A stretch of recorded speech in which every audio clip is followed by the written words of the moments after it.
La pornographie m'a sérieusement endommagé l'esprit. Quand tu consommes, que ce soit depuis longtemps ou pas, le réflexe que tu vas avoir, c'est de dire ce sont que des films, ça m'impacte pas plus que ça. Une fois que je finis de regarder des vidéos, j'y pense plus du tout. Mais c'est faux. Si je dois être honnête avec vous, c'est uniquement quand je suis rentrée dans un processus de restauration par rapport à ça et d'autres choses encore, que je me suis rendu compte que tout ce que j'avais regardé de la première fois jusqu'à la dernière était emmagasiné là.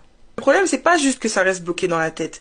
C'est que j'ai commencé à transposer tout ce que j'avais vu dans le quotidien. Je suis pas en train de vous parler de voir des démons, des esprits, faire des rêves, etc. Non. Je parle de la vie de tous les jours. Tu commences à te questionner sur les aspects de ta vie pour lesquels avant t'avais aucun doute.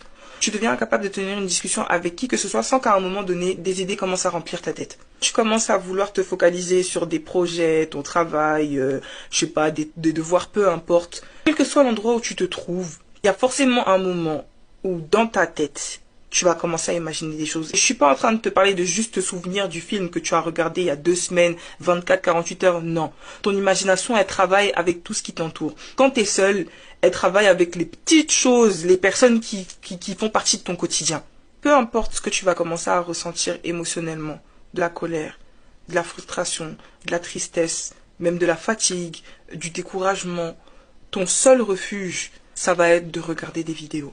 Et alors je vous parle même pas des moments où tu vas avoir ne serait-ce qu'un petit temps de prière, de méditation, ou quand tu te retrouves à l'église. Bref, si je fais cette longue liste-là, c'est pas pour parler longtemps. Déjà, je trouvais important de mettre la lumière sur tous les effets néfastes, les effets tout court. Mais il n'y a rien de bénéfique à la pornographie. De tous les effets que produisent intérieurement la pornographie, parce que très souvent, on parle de la consommation qui augmente de plus en plus. On parle de temps en temps de ce que ça peut créer, amener spirituellement, mais ce qu'on ressent réellement quand on en consomme tous les jours, ou même de temps en temps, on n'en parle pas. Et deuxièmement, je viens pour toi. Si tu étais en train de réfléchir à si tu devais arrêter ou pas, ou si tu ne pensais pas, prends ça comme un signe. Dis-toi que plus tu mettras du temps à arrêter de consommer, plus la lutte entre ton esprit et tout ce que tu auras emmagasiné sera intense. Et moi, parce que j'en ai consommé pendant de longues années. Et aujourd'hui encore, je travaille à la sanctification de mes pensées. Et petite parenthèse pour clôturer, parce que je sais que quelqu'un est en train de se dire « Ouais, moi j'ai envie d'arrêter, mais j'ai pas l'impression que c'est possible. C'est comme si ça fait partie intégrante de ma vie. » Oui, c'est possible de s'arrêter. Ça va te demander quelques efforts, mais c'est possible.